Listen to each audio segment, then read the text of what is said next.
রাজধানীর জাতীয় চক্ষু বিজ্ঞান ইনস্টিটিউট ও হাসপাতালের অচলাবস্থা কেটেছে।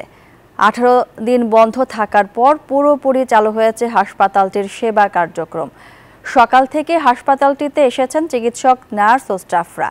পাশাপাশি সেবা প্রার্থী ও তাদের স্বজনদের ভিড় দেখা গেছে। এর আগে গত 28 মে অনাকাঙ্ক্ষিত ঘটনার পর বন্ধ হয়ে যায় জাতীয় চক্ষু বিজ্ঞান ইনস্টিটিউট ও হাসপাতাল। পরে 4 জুন চালু করা হয় জরুরি বিভাগ। সর্বশেষ বৃহস্পতিবার বহির্বিভাগ চালু করা হয়, আর আজ থেকে শুরু হলো পুরোপুরি সেবা কার্যক্রম।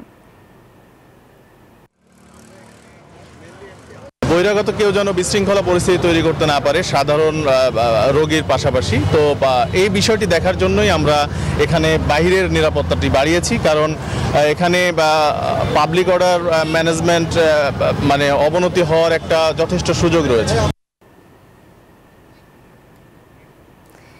এ বিষয়ে বিস্তারিত জানাতে আমাদের সঙ্গে যুক্ত হচ্ছেন সহকর্মী মাসুদা লাবনী। লাবনী, 18 দিন বন্ধ থাকার পর তো হাসপাতালটির সেবা কার্যক্রম চালু হলো, রোগীদের ভিড় কেমন দেখছেন জানাবেন।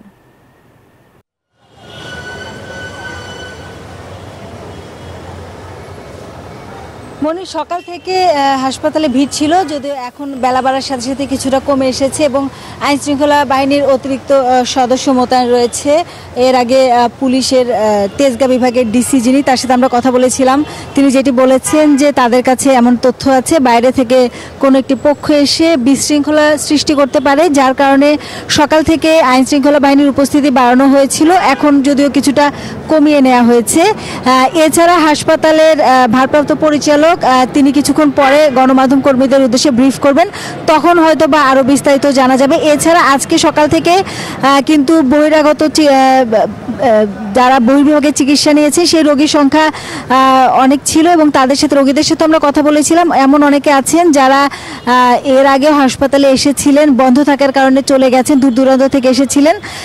তারা যেটি বলছেন যে আসলে দূর থেকে আসার পরে এর আগে যখন তাদেরকে ফিরে যেতে হয়েছে, তাদেরকে কিন্তু অপেক্ষা করতে হয়েছে কবে নাগাদ হাসপাতালটির কার্যক্রম চালু হবে। এবং হাসপাতালটির কার্যক্রম আজকে থেকে যেহেতু পুরোদমে শুরু হয়েছে এবং তারা এসে স্বস্তি প্রকাশ করছেন এবং খুব একটা ভোগান্তি ছাড়াই আসলে তারা ডাক্তার দেখাচ্ছেন এবং হাসপাতালটি এতদিন পর খোলা হয়েছে, এর জন্য কিন্তু অনেকটাই স্বস্তি প্রকাশ করছেন। সব কিছু মিলিয়ে আমরা এর আগেও গত বৃহস্পতিবারে এসেছিলাম, তখনও যেটি দেখেছি যে চিকিৎসক যারা তারা কিন্তু পুরোদমে কর্মস্থলে যোগ দেননি এবং আজকে থেকে পুরোদমে যোগ দেওয়ার কথা। সেক্ষেত্রে আসলে সবাই যোগ দিয়েছেন কিনা এই বিষয়টি ভারপ্রাপ্ত পরিচালক যখন গণমাধ্যম কর্মীদের সাথে কথা বলবেন তখন হয়তো আমরা জানাতে পারবো। সব কিছু মিলিয়ে আসলে আজকে থেকে এই যে কার্যক্রম শুরু করা গেছে, চিকিৎসা কার্যক্রম, এর জন্য স্বস্তি প্রকাশ করছেন যারা সেবা নিতে এসেছেন তারা। তো মনে এই ছিল আমার কাছে সবশেষ তথ্য।